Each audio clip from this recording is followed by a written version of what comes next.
John Wilkerson suspects he knows what's behind Apple Podcasts' recent attempts to clean up metadata, the ADA, the Americans with Disabilities Act.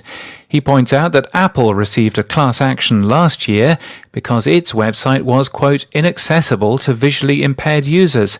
Others point out that episode number tagging would enable, for example, Siri listen to episode 125 of The Daily, which is currently hard to achieve.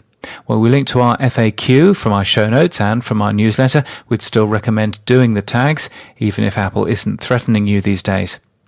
Everything is continuing as it was, says Matt Lieber of Gimlet, still trying to calm nerves that the Spotify acquisition of the company will stop us all listening to Reply All.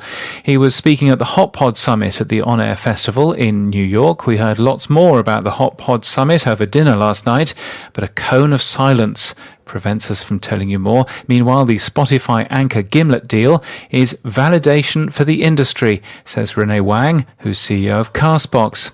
Mashable's Marcus Gilmer is, quote, giving up podcasts.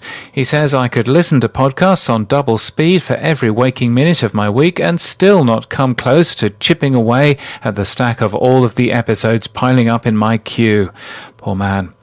The Rodecaster Pro's multi-track recording firmware came last Friday, but some are disappointed that the system only allows you to record this via USB, not on the SD card.